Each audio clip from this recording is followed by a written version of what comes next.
guys, I am Sharad Dixit. Welcome you on my YouTube channel अपनी English by Sharad Dikshit. Part of speech के videos की ये second number की video है। पहले ही नंबर की वीडियो नाउन मेरे YouTube चैनल पर आपको अवेलेबल है, पहले आप उसको जरूर वॉच करें क्योंकि ये सेकेंड वीडियो जो है प्रोनाउन है।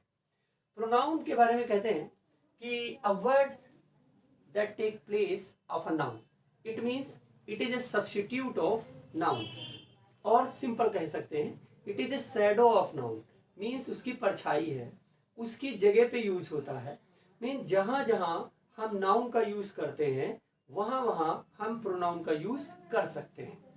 अब जरूरत इसकी है कि what is need of pronoun, जरूरत क्या है इसकी प्रोनाउन की।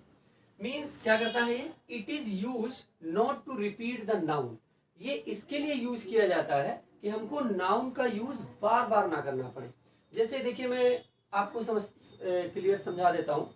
जैसे मैंने कहा कि ये राहुल है, राहुल बहुत अच्छा लड़का है, राहुल क्लास 10th में पढ़ता है, राहुल एक अच्छा खिलाड़ी है, राहुल लोगों की मदद करता है।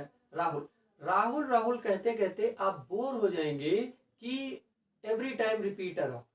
सो उस कंफ्यूजन को या उस इरिटेटिंग या प्रॉब्लम को सॉल्व करने के लिए क्या कर दिया जाता है कि नाउन की जगह मीन्स राहुल की जगह आपको प्रोनाउन का यूज कर देना है। जैसे देखिए कैसे, जैसे टीना नाम की कोई लड़की है, टीना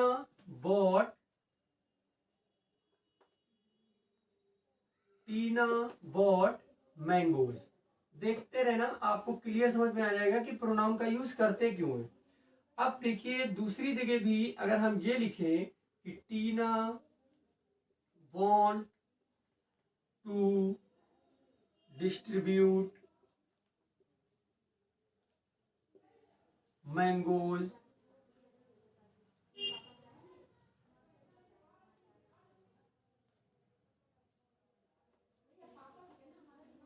तीसरा टीना वॉज अ गुड गर्ल।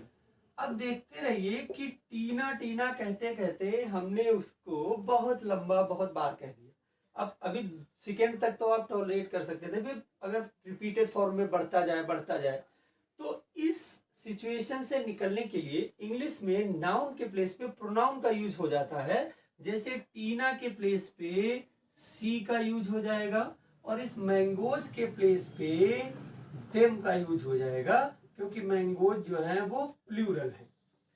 अब यहाँ पे भी ऐसा है, इस टीना को हम हटा देंगे और ऐसा हो जाएगा। अब आप जब बोलेंगे Tina bought mangoes, she want to distribute them, she was a good girl, तो आप सी कहते हुए एक फ्लो में आ जाएंगे और सी एक कॉमन टाइप का वर्ड है, प्रोनाउन है, और टीना के लिए यूज होता हुआ जा रहा है, ये प्रोनाउन है। That is need of pronoun. Types of pronoun है personal pronoun, reflexive emphatic pronoun, demonstrative pronoun, indefinite pronoun, interrogative या रिलेटिव प्रोनाउन। यहाँ पे रिफ्लेक्सिव और एम्फेटिक दो एक साथ हैं, मीन्स दोनों सेम वर्ड होते हैं बट डिफरेंट प्लेस पे यूज होने की वजह से ये रिफ्लेक्सिव या एम्फेटिक। यहाँ पे रिफ्लेक्सिव और एम्फेटिक देखिए दोनों सेम वर्ड एक साथ लिखे हुए हैं स्लैश के साथ, तो ये सेम वर्ड होते हैं बट पोजिशनिंग के अकॉर्डिंग ये कभी रिफ्लेक्सिव बोले जाते हैं और कभी एम्फेटिक बोले जाते हैं। वो मैं आपको अपने डिटेल प्रोनाउन के वीडियो में क्लियर करूंगा, बट अभी आज मुझे क्लियर करना है ओनली पर्सनल प्रोनाउन के बारे में। बट मैं सभी पार्ट्स को आपको डिफाइन कर दे रहा हूँ, सभी टाइप्स को मैं आपको बता दे रहा हूँ। और थर्ड है डेमोन्स्ट्रेटिव, जिसमें दिस दैट दीज दोस ये वर्ड्स आते हैं।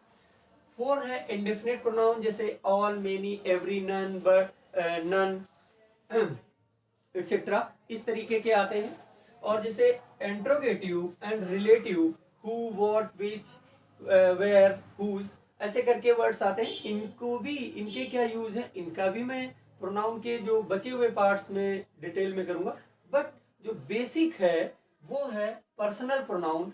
इसको समझना बहुत ही इंपॉर्टेंट है आपके लिए। सो आज मैं क्या कर रहा हूँ कि पर्सनल प्रोनाउन को ही सिर्फ मैं अपने टॉपिक में शामिल कर रहा हूँ, क्योंकि वीडियो लंबा ना होने पाए।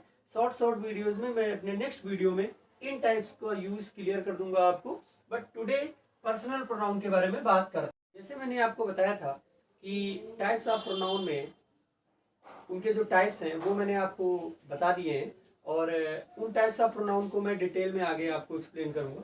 बट अभी मैं बात कर रहा हूँ पर्सनल प्रोनाउन की। क्यों? पर्सनल प्रोनाउन किसी पर्सन के लिए यूज होते हैं। पर्सन के लिए मीन्स टू थिंग्स इसमें आ सकती हैं। पर्सन मतलब किसी पर्सन के बारे में बात होती है, किसी प्लेस के बारे में बात होती है, और किसी थिंग के बारे में बात होती है। मीन्स जहां जहां प्रॉपर नाउन या कॉमन नाउन वो यूज हो रहे थे, वहां पे यहाँ पे आ जा रहा है नाउन्स की जगह पे पर्सनल प्रोनाउन। अब पर्सनल प्रोनाउन जो है वो पर्सन के अकॉर्डिंग 3 टाइप के पर्सन होते हैं। इस वीडियो को आप बहुत ही वॉचफुली देखना, क्योंकि ये आपको डिसाइड करेगा एक्टिव पैसिव उसमें हेल्प करेगा, ये आपको नरेशन डायरेक्ट इनडायरेक्ट में हेल्प करेगा, मेकिंग ऑफ सेंटेंस में सिंगुलर क्या है, प्लूरल क्या है, कब ये सब्जेक्टिव हो जाते हैं, कब ये ऑब्जेक्टिव हो जाते हैं। ये पूरा चार्ट आपके माइंड में फिट होना चाहिए।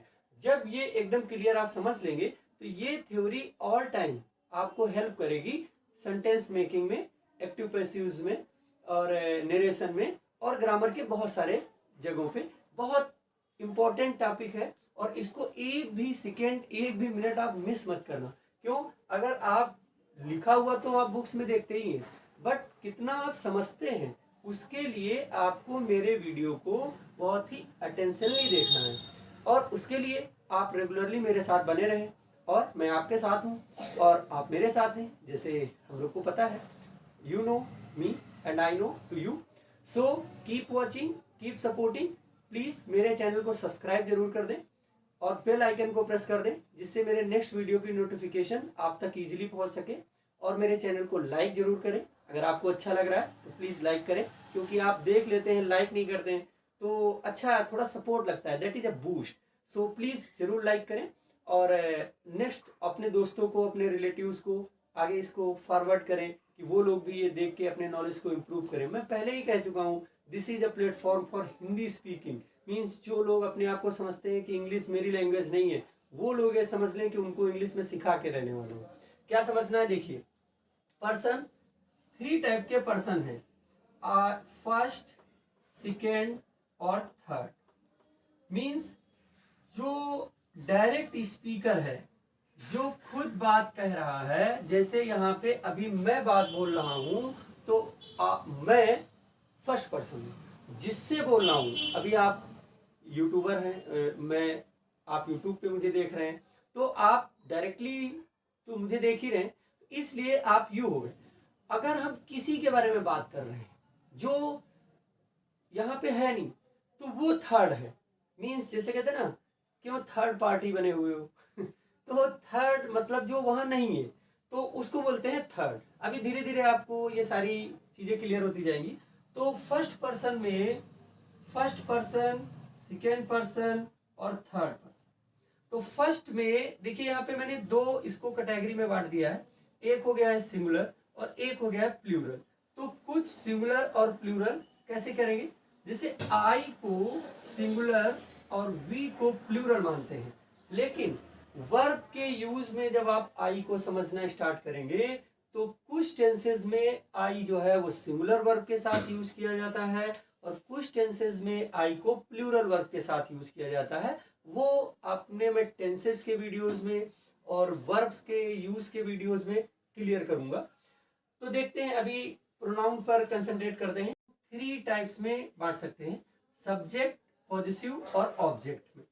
तो आई और बी सब्जेक्ट पोर्शन है, मीन्स ये डूअर होते हैं। सब्जेक्ट जो सेंटेंस में डूअर है, जो काम कर रहा है। पॉजिटिव किसको बोलते हैं? अपने की इंग्लिश के लिए, अपने के लिए। मीन्स जैसे मैं अपना काम कर रहा हूं, तुम अपना काम कर रहे हो, तो कैसे बोलेंगे? I am doing my work and you are doing your work. अब देखिए, अपना हिंदी में सेम आया, लेकिन इंग्लिश में चेंज हो गया। मैं जब अपने लिए बोल रहा हूं तो माई बोल रहा हूं, और जब तुम अपने लिए बोल रहे हो तो योर बोल रहे हो। वह अपना काम कर रहा है, तो he is doing his work. ये धीरे धीरे आपको समझ में आता जाएगा। तो सब्जेक्ट, पॉजिटिव और ऑब्जेक्ट मीन्स डूअर अपने की इंग्लिश, और ऑब्जेक्ट यही सब्जेक्ट पोर्शन अगर फ्रंट में डूअर नहीं है और वो कोई वर्क और कर रहा है और उसका भी रोल उसमें आ रहा है, तो वो ऑब्जेक्ट हो जा रहा है। तो देखिए आई का पॉजिटिव क्या हो गया, माई हो गया, और वी का पॉजिटिव क्या हो गया, आवर हो गया। अब इसमें कुछ और भी पोर्शन है, जैसे इसको माइन और आवर्स भी कहते हैं।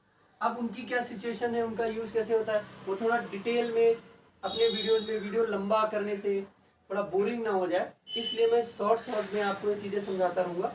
आगे मैं डिटेल में जरूर बताऊंगा कि कहाँ माइन होता है, कहाँ पे आवर्स होता है, और कहाँ पे माई है और कहाँ पे आवर है। अभी आप ये समझ लें कि माई और आवर, आई और माई, आई का पॉजिटिव माई है और वी का पॉजिटिव आवर है, और दोनों का ऑब्जेक्ट, जिसे आई का ऑब्जेक्ट क्या हो जा रहा है, मी हो जा रहा है, और वी का ऑब्जेक्ट क्या हो जा रहा है, अस हो जा रहा है।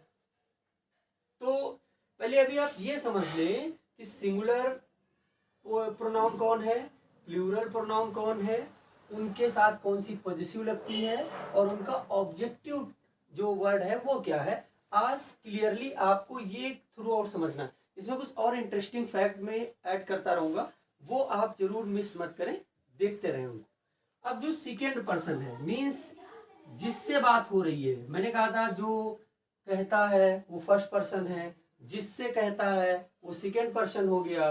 तो यहाँ पे क्या समझ रहे हैं, तो सेकेंड हो जाता है यू, और यू जो है वो बहुत ही एक कॉमन टाइप का वर्ड है। सेकेंड पर्सन है यू। यू को बहुत ही आपको ध्यान से समझना है, क्योंकि यू जो होता है वो सिंगुलर भी होता है और प्लूरल भी होता है। जैसे मैं बोलूं कि यू आर डूइंग रॉन्ग, तो मैं किसी सिंगल पर्सन से कह रहा हूं कि तुम गलती कर रहे हो। But when I addressing to you या क्लास को, तो हम यू किसके लिए यूज कर रहे हैं, प्लूरल के लिए यूज कर रहे हैं। बट इंग्लिश ग्रामर में यू का यूज प्लूरल के लिए ही होता है, और सेंस के अकॉर्डिंग आप उसको सिंगुलर समझ सकते हैं, बट जो उसके साथ वर्ब यूज होगी वो ऑल टाइम प्लूरल होगी। इसलिए इसको हमको प्लूरल मानना है, सिंगुलर नहीं मानना है। सेंस में आप उसको सिंगुलर ले सकते हैं। इसके लिए जैसे मैंने अभी टाइप्स ऑफ प्रोनाउंस में आपके लिए टाइप लिखा हुआ था, रिफ्लेक्सिव और एम्फेटिक, वो दोनों सेम वर्ड थे। वहां पे इसका वेरी आपको समझ आएगा। जब हम यू के साथ योर सेल्फ बोले, तो योर सेल्फ एफ, तो क्या हो जाएगा, वो सिंगुलर को बोलेगा। जैसे you yourself go to Delhi, तुम खुद ही दिल्ली जाते हो, तो एक पर्सन की बात हो रही है। अब यू के साथ योर सेल्फ बोले, एफ के प्लेस पे वीईएस हो जाए, तो हम वहां पे प्लूरल की बात कर रहे हैं। इसका पॉजिटिव क्या होगा, वो होगा योर। और इसमें एक चीज मैं और लिखता जा रहा हूं, जैसे योर्स, तो इनके भी अपने अपने सेंस हैं, वो मैं आपको यूज के साथ समझाऊंगा। बट अभी आप सिर्फ चार्ट को समझ लें, ये योर और योर्स सेम ही है, बट उसके थोड़े यूज डिफरेंट वेज में हो जाते हैं। आपको बेसिकली माई, आवर, योर, ये वाले यूज समझने हैं। ये थोड़ा एडिशनल है, बट यहाँ पे नोट करना जरूरी है। इसका जो ऑब्जेक्टिव पोर्शन है वो भी यू ही है। यहाँ पे क्या समझना है आपको, कि सेंटेंस की स्टार्टिंग में अगर ये वर्ड यू आ रहा है तो वो सब्जेक्ट है, डूअर है, वही काम करेगा। अगर मिडिल ऑफ सेंटेंस या एंड ऑफ सेंटेंस आ रहा है तो ये ऑब्जेक्ट है, ये डूअर नहीं है। इसके लिए या इसके साथ में काम हो रहा है, मतलब वो काम नहीं कर रहा है। ये एक समझने वाली चीज है। धीरे धीरे आप डिटेल वीडियो में साथ बने रहें, अदरवाइज आप कोई भी एडिशनल इंफॉर्मेशन मिस कर सकते हैं। अब देखते हैं थर्ड पर्सन को। थर्ड कौन है, मीन्स मैंने बताया था कि जो वहां जो बोल रहा है स्पीकर, वो फर्स्ट हो गया, लिसनर सेकेंड हो गया, जिसके बारे में बात हो रही है वो थर्ड है। तो थर्ड में यहाँ पे देखिए सिंगुलर और प्लूरल। तो सिंगुलर कौन कौन होते हैं, ही, शी और इट, और एनी नेम। अगर कोई नेम है, किसी भी पर्सन का कोई नेम है, तो वो भी हम बोलेंगे सिंगुलर, वो थर्ड पर्सन। अब इसका जो प्लूरल है वो क्या है, दे है। अब दे जो है, इसमें जैसे चिल्ड्रन है तो इसके साथ जब प्रोनाउन यूज करना होगा तो दे करेंगे। जैसे मेन है तो इसके साथ जब प्रोनाउन यूज करना होगा, क्योंकि प्लूरल वर्ड है तो हम दे का यूज करेंगे थर्ड पर्सन में। ऐसे ही बहुत सारे वर्ड्स हैं, पीपल है, गर्ल्स है, एनी अदर। यहाँ पे मेल फीमेल का भी कोई यूज नहीं है, प्लूरल ऑल द सेम, सभी के लिए दे का ही यूज करना है। वैसे मेल के लिए ही और फीमेल के लिए सी का यूज होता है, दोनों का मतलब सेम है। ये आप आने वाले वीडियोस में क्लियर करते जाएंगे कि कहाँ पे ही और कहाँ पे शी और उनके साथ कौन सी वर्ब, दे वहां पे उनके साथ कौन सी वर्ब। ये नेक्स्ट टू नेक्स्ट वीडियोस आपके लिए। Keep watching, keep supporting me, like and subscribe my channel, ये मैं आपको ऑलवेज बोलता रहूंगा। और प्लीज बेल आइकन जरूर प्रेस कर दें, जिससे जब भी कोई नॉलेजफुल वीडियो जब भी मैं अपलोड करूं आपके पास उसकी नोटिफिकेशन मिल जाए। अब देखिए ही का पॉजिटिव का बहुत ही इशू है। पॉजिटिव आप ध्यान रखें, सभी सब्जेक्ट्स के साथ पॉजिटिव मतलब अपनी की इंग्लिश चेंज होती है, इसको आपको ध्यान रखना है। ही, इसका पॉजिटिव क्या हो जा रहा है, हिज हो जा रहा है। तो आप क्रम में देखें, ही का हिज हो जा रहा है, तो दे का यहाँ क्या हो जा रहा है, देयर हो जा रहा है। सी का हर हो जा रहा है, और इट का इट्स हो जा रहा है। और कोई नेम है तो उसको हमको ही या सी इनमें बांट लेना है, क्योंकि मेल होगा या फीमेल होगा। तो अगर मेल है तो हम हीज पॉजिटिव का यूज करेंगे, अगर फीमेल है तो हर पॉजिटिव का यूज करेंगे। और अगर कोई एनिमल है तो उसके लिए या नेचुरल कोई इवेंट है या कोई चीज है, रिवर है, माउंटेन है, एनिमल्स है, तो उसके लिए इंग्लिश में इट का यूज होता है और उसके लिए पॉजिटिव इट्स हो जाता है। अगर वही प्लूरल वर्ड है और उनको अपने के साथ जैसे यूज करना है तो हम उसके लिए देयर का यूज करेंगे। और अब इनके ऑब्जेक्टिव पोर्शन देखते हैं, मतलब ऑब्जेक्ट सब्जेक्ट में कोई डिफरेंस नहीं है। ऑब्जेक्ट जो है वो वर्क नहीं कर रहा होता है और जो सब्जेक्ट होता है वो डूअर होता है, वो वर्क करता है। तो दोनों वर्ड सेम है। तो ही का ऑब्जेक्ट क्या हो जा रहा है, हिम हो जा रहा है, और दे का ऑब्जेक्ट क्या हो जा रहा है, देम हो जा रहा है, और सी का ऑब्जेक्ट क्या हो जा रहा है, हर हो जा रहा है। तो अब यहाँ पे एक आपको इंटरेस्टिंग फैक्ट समझना है। वो फैक्ट क्या है, देखिए यहाँ पे भी हर है और यहाँ पर भी हर है, मतलब पॉजिटिव भी हर है और ऑब्जेक्ट भी हर है। तो कैसे, जैसे बाय द वे हम ये लिख दें कि हर डॉल। अभी आप सिंपली छोटा सेंटेंस समझ लें कि हर डॉल मीन्स डॉल एक नाउन है, उससे पहले ये यूज किया गया है तो ये पॉजिटिव हो गया। अब आई लाइक हर, अब देखिए हर डॉल उसकी डॉल है और आई लाइक हर मैं उसे पसंद करता हूं। तो जब मैं उसे पसंद करता हूं तो ये ऑब्जेक्ट है, क्योंकि ये सिंगल में अपना यूज वर्ड को क्लियर कर रहा है और अपना मीनिंग दे रहा है। बट पॉजिटिव जो होता है वो किसी नाउन को सपोर्ट करता है, मतलब हमारी पास कोई चीज होगी, पॉजिटिव का मतलब क्या होता है, अधिकार या संबंध होना, तो वो अपने की इंग्लिश यूज कर रहा है। तो वो देखिए हर जब नाउन से पहले आ गया तो ये पॉजिटिव हो गया, और हर जब सिंगल यूज हुआ, इसके साथ देखिए आगे कोई वर्ड नहीं है और अपना मीनिंग क्लियर कर रहा है, तो ये क्या हो गया, ऑब्जेक्ट हो गया। दैट्स अ इंटरेस्टिंग पॉइंट, आप ध्यान से सुनना इसको। इट्स का जो ऑब्जेक्ट है वो इट ही है, वही जैसा यू में है कि यू का सब्जेक्ट और ऑब्जेक्ट दोनों वर्ड सेम है, बट आपको समझना कैसे है कि स्टार्टिंग ऑफ सेंटेंस तो सब्जेक्ट यू सेम, उसको आप वैसे चेंज करेंगे, और जब एंड ऑफ या मिडिल ऑफ सेंटेंस तो ऑब्जेक्ट। ये चार्ट आप क्लियरली इसका स्क्रीनशॉट ले सकते हैं, इसको समझ सकते हैं, इसको नोट कर सकते हैं, मेरी बातों पे ध्यान दें।